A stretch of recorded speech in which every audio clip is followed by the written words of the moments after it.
I agree with you, Eric. Where does that leave Aaron Judge, though, if you sign a guy like that? 'Cause don't you want him to be the star, I would think? The thing is, if Stan was to land in New York, and apparently it's between the Dodgers and the Yankees in terms of the teams that he wants to go to. Not the Cardinals? No, he said he doesn't want to go to St. Louis or San Francisco. Oh, okay. I didn't hear that. Wow.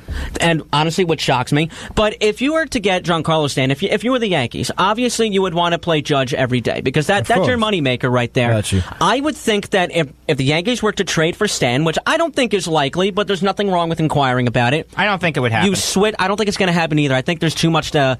too much salary. It's that simple. Too much salary, too many gears to turn. I think that they would switch off Judge and Stan in right field, switching up between right field and DH. Oh, because he's great out there in right field, man. I mean, the plays he made in the playoffs this year was incredible, Aaron Judge. He's an underrated fielder. And he really is. And going back to your question, Brandon, I would still think it's Judge's team. I think he's the star. Without a doubt. You can't bring in a player, even though he might be an amazing star player, you can't bring him over and have him just take over a team like that. It doesn't work like that in sports, unless like the star really goes on a slump and then they fall off. But that rarely ever happens if you really think about it. Well, I mean, you can compare it to when LeBron went to the Heat. I mean, it was D-Wade's team before until he came, and I guess it was it's a different sport. Yeah, but it's a different sport. Yeah, but the thing is, though, Aaron Judge isn't as dominant as Dwayne Wade was. Judge is so much more dominant. And he's a younger player, and he has a lot to prove. Yeah, exactly. Yeah. And he's a homegrown guy. I know Wade was too, but it's very rare for the Yankees to have a homegrown guy like that. I got you. Yep. Yeah. Which is why I think that they're rallying around Aaron Judge and Gary Sanchez so much, to be honest. Yeah, 100%. The Angels signed Shohei Ohtani. What do you think of the deal? I think it's interesting because I said this a lot of times before. If he wasn't going to go to the Yankees, I could see Ohtani on any National League team. I really could, because this is a guy that did not want to play in a big market, which we found out in the weeks prior. You do know that the Angels are in the American League, right? Yes, I'm just saying that I thought Ohtani would fit in a National League market. Okay. My apologies. No, it's okay. But the thing is, this is a guy that didn't want to play in a big market, and although Los Angeles is a big market, they're in the shadow of the Dodgers. And they're technically in Anaheim. Yeah, the Los Angeles Angels of Anaheim. Yeah, which is kind of weird. But apparently Anaheim's like a borough of Los Angeles or something. It's very not nice. that far. It's a very nice area. I've been there. But nice. It's weird because I kind of want to see how the Angels are going to use Ohtani, because I know that Cashman's, tried to get Ohtani was we want him to pitch and hit, which is what I'm assuming that the Angels want to do. I just don't know how that's going to work, but I'm very interested to see how the Angels approach this. I really am. No, you're 100% right. It's going to be a huge risk for the Angels, but you know what? I think it's worth the gamble. I really do. I'm intrigued by this guy. I want to see if he can pitch and hit. I really do. It's going to be fun to see him when the Angels come into New York. Especially that he's finally signed after all the hype that's been going around for pretty much the past month, honestly. Yeah, hopefully this gets the off-season ball rolling. I want to see some more big trades. The hot stove is heating up, but I know that we're going to jump on it a little bit. This hurts for the Mariners. Oh, this kills them. We unfortunately don't have time to talk about the Mariners because we got to take a quick break for Robert Allen, the author of 100 Things Oklahoma State Fans Should Know and Do Before They Die. We'll have an exclusive interview with him coming up next. But first, I got to tell you about a great show that we have on this station. It's called Your Family's Health. It's on Tuesdays at 3 p.m. Professors Joan Buckley and Janine Cook-Garrard from the NCC Nursing Department discuss health issues that concern us all. Robert Allen interview coming up next on Beyond the Game on the Voice of Nassau Community College, 90.3 WHPC. New York moms and dads, tune in. Dr. Monique Collier-Nichols, a member of the NAACP New York State Conference and pediatrician, talks about the importance of vaccinating your children. As a pediatrician here in New York, I've seen firsthand how devastating vaccine-preventable diseases can be to our children. The CDC recommends a vaccination schedule that helps protect against 14 serious diseases before the age of 2. Yet, according to the National Immunization Survey, among African American children aged 19 to 35 months nationwide, approximately 30% have not been fully vaccinated with all the CDC recommended vaccines. As parents, getting our children vaccinated with all doses at the scheduled times is one of the most important steps we can take to help protect them from serious illnesses. Families without vaccine insurance coverage may be eligible for vaccines at reduced or no cost through the Vaccines for Children program, or VFC. Learn more at vaccinateourchildren.com. This message is sponsored by the NAACP New York State Conference in partnership with Pfizer.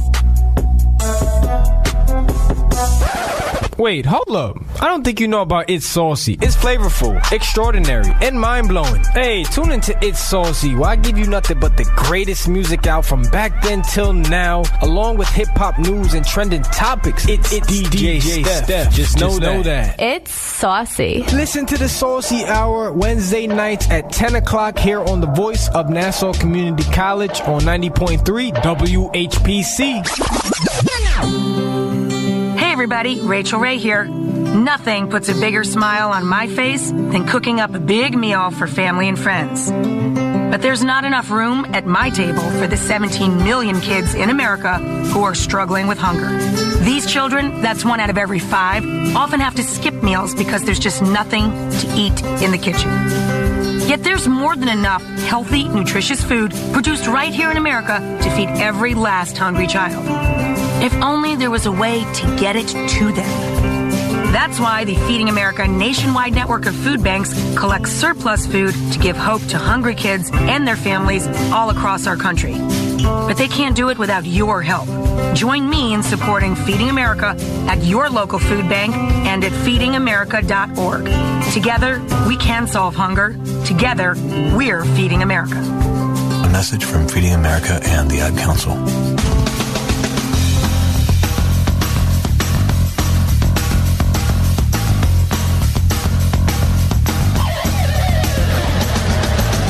You are listening to Beyond the Game on the Voice of Nassau Community College, 90.3 WHPC. I am Jacob Valk. Sitting across from me, Brandon Johnson, Dominic Arbolino, and Eric Fischetti. And we are fortunate enough to be joined by Robert Allen, the author of 100 Things Oklahoma State Fans Should Know and Do Before They Die. Hi, Robert. How are you? It's Jacob Valk. How are you? Yeah, how are you guys doing? Doing good. Man. So, what exactly is your book about? You know, it's Triumph Books in Chicago has done this with, I think Oklahoma State's the 26th college, but they've also done it with pro teams, even some of the European soccer teams, and basically it's a fan book. It's exactly what the title says, 100 things that fans of that school or that pro team. They've already done one on the Oklahoma City Thunder in this state, which blows my mind because, the Thunder really hadn't been around that long in the NBA, moving from Seattle. And I'm sure that book doesn't sell any in Seattle, by the way. But yeah, it's not on the Seattle bestsellers list or in Seattle coffee shops. But no, it's 100 things that fans from Oklahoma State should know. So it's a good way to educate younger fans in a family. The good thing about it is you don't have to read it chapter by chapter. Now, I organized the first 13 chapters.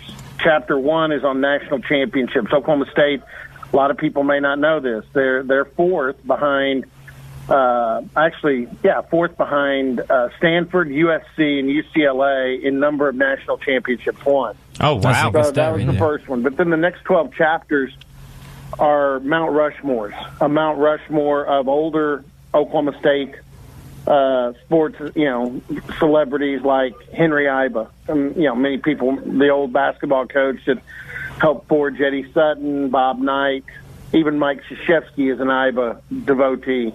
A Middle Ages, and that includes Barry Sanders. I've got Barry Sanders in the Middle Ages. And then a modern Mount Rushmore that has Mike Gundy, and another guy on there is Ricky Fowler. A lot of people that follow pro golf. Oh, man, I love Ricky. Know Ricky Fowler, but they don't know he's an Oklahoma State guy. Yeah, man, absolutely. What can you tell us about Eddie Sutton? He's getting old, guys. That's a good one. He was here in Stillwater for a game not long ago, and bless his heart, Coach Sutton is. And here's the sad thing about this, and I've written. That's my second book. I wrote a book with Mike Gundy after they won the Big 12 championship in 2011 because there were all kinds of crazy things that happened during that season, including that upset at Iowa State the day after two members of the basketball coaching staff, women's basketball coaching staff, passed away in a plane crash. Yeah, that's right. I remember that. Yeah, but Coach Sutton has never, and he's got stories. I mean, not all of them good. I mean, he's had a great coaching career, but a lot of people remember the checkered times at Kentucky. And no one's written an Eddie Sutton book, and it'd be a damn good book. And I'm not so sure he's not at the age now where some of those stories will never, at least through his lips, never get told. And I think that's kind of unfortunate because I think getting Coach Sutton's perspective on some of those things would have been great, but no one's ever written that book. No, yeah, definitely. So I know you mentioned his name before, but can you lay out for us the career of Barry Sanders? I covered the career of Barry Sanders very closely. In fact, I think I did one of the first Heisman polls that pissed off the Heisman Association. Barry was in middle America. Not many people knew who he was early on in that season.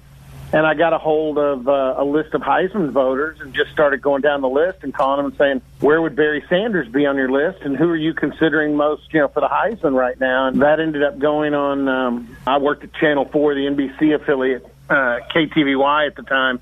And I did a series on what's it take to win a Heisman for a guy that plays that nobody really knows, but he's playing out of his gourd.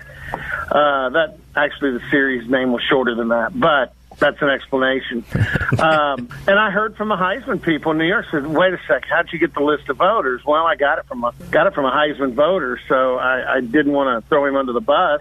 But, yeah, they weren't real happy with me. Yeah, I'm so sure. unhappy with me, they gave me a vote. Wow. I think that's how they punish people. Hey, we're going to punish you. You've got a Heisman vote now for the rest of your life. Hey, you're in the same fraternity as O.J. Simpson. He gets a Heisman vote. He's a past winner. He gets a vote. Yeah. All right, and what would you be able to describe to us about the career of Thurman Thomas? Amazing. And he gets a little bit forgotten because Barry came behind him with that sensational year. But if you ask Pat Jones, his head coach, which one he would take, I think Pat might take Thurman. Thurman was a practice player. Thurman was a baller. He came every day, and he would put on some spectacular shows just in practice. Barry would show up, do what he needed to do, and then his shows came on Saturday. Thurman was really a good back, but again, kind of in the shadow of Barry Sanders. The other thing is Thurman was social. Thurman was great with the media, enjoyed doing it.